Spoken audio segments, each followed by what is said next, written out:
ರಾಜ್ಯದಲ್ಲಿ ದಲಿತ ಸಮಾವೇಶವನ್ನ ಮಾಡಲಿಕ್ಕೆ Congress high command green signal ಅನ್ನು ಕೊಡ್ತಾ ಅನ್ನುವಂತಹ ಪ್ರಶ್ನೆ. ರಾಜಣ್ಣನವರ ಹೇಳಿಕೆ ಈ ರೀತಿಯ ಒಂದು ಹಿಂಟನ್ನು ಕೊಡ್ತಾ ಇದೆ. ದೆಹಲಿಯಲ್ಲಿ ಸಚಿವ ಕೆ.ಎನ್. ರಾಜಣ್ಣ ಇದೇ ವಿಚಾರಕ್ಕೆ ಸಂಬಂಧಪಟ್ಟಂತೆ ಮಾತನಾಡಿದ್ದಾರೆ.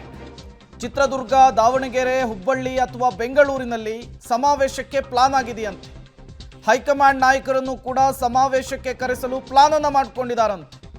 ದಲಿತ ಸಮಾವೇಶದ ಬಗ್ಗೆ ಕೆಪಿಸಿಸಿ ಅಧ್ಯಕ್ಷರ ಜೊತೆಗೆ ಚರ್ಚಿಸಿಲ್ಲ. ಎಐಸಿಸಿ ಅಧ್ಯಕ್ಷರಿಗಿಂತ ಕೆಪಿಸಿಸಿ ಅಧ್ಯಕ್ಷರು ದೊಡ್ಡವರಾ ಅಂತ ಹೇಳಿ ರಾಜಣ್ಣ ಅವರು ಮಾತನಾಡಿದ್ದಾರೆ. ಈ ಮಾತು, ಈ ಹೇಳಿಕೆ ಸಹಜವಾಗಿಯೇ ಹಲವು ರೀತಿಯ ಪ್ರಶ್ನೆಗಳನ್ನು ಮುನ್ನೆಲೆಗೆ ತರ್ತಾ ಇದೆ. ಚರ್ಚೆ ಆಗ್ತಾ ಇರೋದು ರಾಜಣ್ಣ ಅವರು ದೆಹಲಿಗೆ ಬಂದಿರುವಂಥದ್ದು ಎಸ್ಟಿ ಸಮುದಾಯದ ಸಮಾವೇಶದ ಬಗ್ಗೆ ಹೈಕಮಾಂಡ್ಗೆ ತಿಳಿಸಿ ಅವರಿಂದ ಗ್ರೀನ್ ಸಿಗ್ನಲ್ ಪಡ್ಕೊಂಡು ಹೋಗ್ಲಿಕ್ಕೆ ಬಂದಿದ್ದಾರೆ. ನೋಡಿ,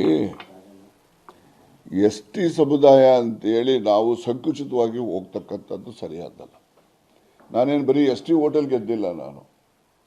ನಮ್ಮ ರಾಜ್ಯದಲ್ಲಿ ಗೆಲ್ತಕ್ಕಂಥ ಕಾಂಗ್ರೆಸ್ 136, ಈಗ 138 ಸೀಟನ್ನು ಗೆಲ್ಲಬೇಕಾದ್ರೆ ಯಾವುದೇ ಒಂದು ಸಮುದಾಯದಿಂದ ಗೆಲ್ಲಲಿಕ್ಕೆ ಸಾಧ್ಯ ಇಲ್ಲ. ಎಲ್ಲ ಸಮುದಾಯಗಳ ಆಶೀರ್ವಾದವನ್ನು ನಾವು ಗಳಿಸ್ತಕ್ಕಂಥದ್ದಾದಾಗ ಮಾತ್ರ ನಾವು ಗೆಲ್ಲಲಿಕ್ಕೆ ಸಾಧ್ಯ.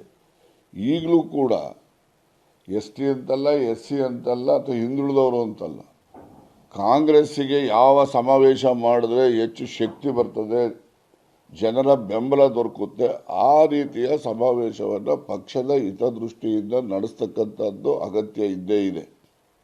ಎಲ್ಲ ಪಕ್ಷದವ್ರಿಗೂ ಇದೆ. ಅದು ನಮ್ಮ ಪಕ್ಷದಲ್ಲಿ ಯಾಕೆ ನಾವು ರೂಲಿಂಗ್ ಪಾರ್ಟಿಲಿದ್ದೀವಿ, ನಮ್ಮ ಮೇಲೆ ಆ್ಯಂಟಿ ಇನ್ಕಂಬೆನ್ಸಿದು ಒಂದು ಕತ್ತಿತ್ತು ತೂಗುಯಾಲೆಯಲ್ಲಿ ಇದ್ದೇ ಇರ್ತದೆ, ಯಾವುದೇ ಪಕ್ಷ ಇರ್ಬೋದು. ಆದರೆ ನಾವು ಆ ಒಂದು ಆ್ಯಂಟಿ ಇನ್ಕಂಬೆನ್ಸಿಯನ್ನು ಓವರ್ಕಮ್ ಮಾಡಿ ಮತ್ತೆ ನಾವು 2028ಕ್ಕೆ ಹೆಚ್ಚು ಸ್ಥಾನಗಳನ್ನು ಗಳಿಸಿ ನಾವು ಅಧಿಕಾರಕ್ಕೆ ಬರಬೇಕಲ್ಲ. ಅದಕ್ಕೆ ನಾವು ತಯಾರಿ ಮಾಡ್ತಕ್ಕಂಥದ್ದಕ್ಕೆ ಸಮಾವೇಶಗಳನ್ನು ಮಾಡಿ ಜಾಗೃತಿಯನ್ನು ಮೂಡಿಸ್ತಕ್ಕಂಥದ್ದು. ಈಗ ನಾವು ಇಷ್ಟೆಲ್ಲ ಗ್ಯಾರಂಟಿಗಳು ಕೊಟ್ಟಿದ್ದೀವಿ. ಸುಮಾರು 58,000 ಕೋಟಿ ಒಂದು ವರ್ಷಕ್ಕೆ ಸರ್ಕಾರಕ್ಕೆ ಈ ಗ್ಯಾರಂಟಿಗಳನ್ನು ಜಾರಿ ಮಾಡಲಿಕ್ಕೆ ಹೊರೆ ಬೀಳ್ತದೆ.